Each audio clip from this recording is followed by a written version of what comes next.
Assalamualaikum warahmatullahi wabarakatuh. Masih semangat kan belajarnya? Tetap semangat dan sehat selalu ya anak-anak. Hari ini kita masih melanjutkan pembelajaran tema 6, subtema 3, giat berusaha meraih cita-cita dengan mata pelajaran IPS, Ilmu Pengetahuan Sosial. Pembahasan materi IPS hari ini yaitu 1. Mengenal jenis-jenis sumber daya alam. 2. Peta persebaran sumber daya alam di Indonesia. Ibu singkat sumber daya alam menjadi SDA. Simak videonya sampai akhir ya.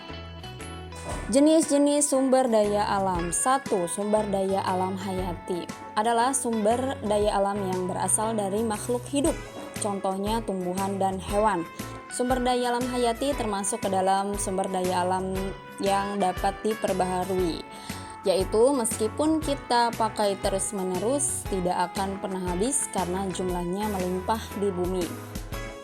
Kedua, sumber daya alam mineral adalah semua cadangan bahan galian yang ada di bumi, dapat berupa batuan dan barang tambang.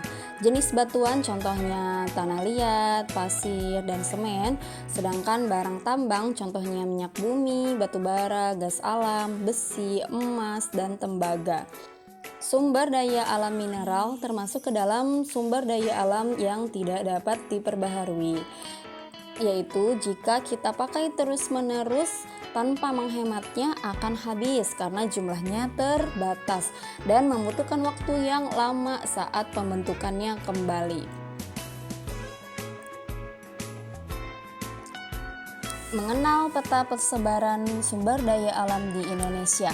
Kita tahu bahwa sumber daya alam berupa tumbuhan dan hewan di Indonesia sangat beragam. Namun, persebarannya tidak merata. Hal ini dikarenakan setiap daerah di Indonesia memiliki kondisi alam yang berbeda-beda. Kondisi alam tersebut berpengaruh terhadap sumber daya alam hayati yang dihasilkan setiap daerah. Kita dapat mengamati persebaran tersebut melalui peta persebaran sumber daya alam di Indonesia. Peta persebaran tumbuhan di Indonesia. Peta ini termasuk peta tematik karena menyajikan informasi khusus. Melalui peta tersebut, kita dapat mengetahui bahwa tumbuhan di Indonesia terdiri dari tanaman pangan, contohnya tanaman padi, buah-buahan, palawija, dan sayuran yang bisa kita konsumsi sehari-hari. Yang kedua, ada tanaman industri yang biasa digunakan untuk membuat rumah atau bisa kita gunakan untuk minyak goreng dan lain-lain, contohnya tanaman tebu, karet, kopi, teh, kelapa sawit, dan tembakau. Yang ketiga, ada tanaman hutan yang berfungsi untuk mencegah bencana alam seperti banjir dan longsor, kemudian menyediakan cadangan air, kemudian selanjutnya juga tanaman hutan sebagai pelindung dari hewan-hewan liar, contohnya tanaman jati, meranti, dan rotan. Selanjutnya, mengenal peta persebaran hewan di Indonesia.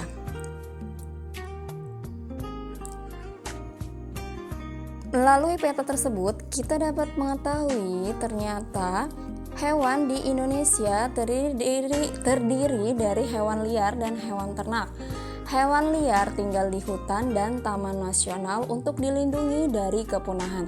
Contohnya harimau Sumatera, kera, orang utan, komodo, badak bercula 1, anoa, dan banteng.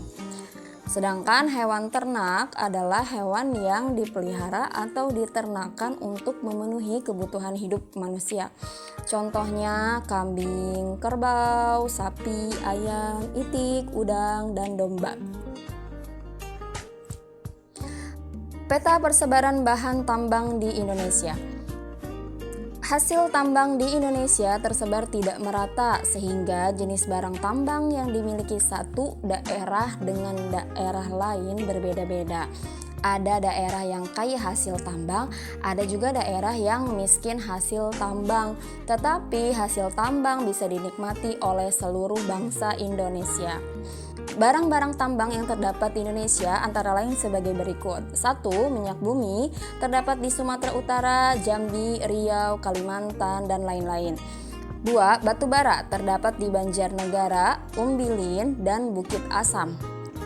3. Tembaga terdapat di Papua, Cikotok, dan Muara Sipeng. Ketiga, belerang terdapat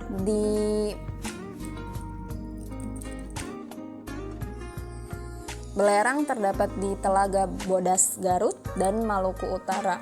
Ada juga timah yang terdapat di Bangka, Belitung, dan Singkep. Ada juga kapur terdapat di Sumatera Barat, Kalimantan Tengah, dan Jawa Barat.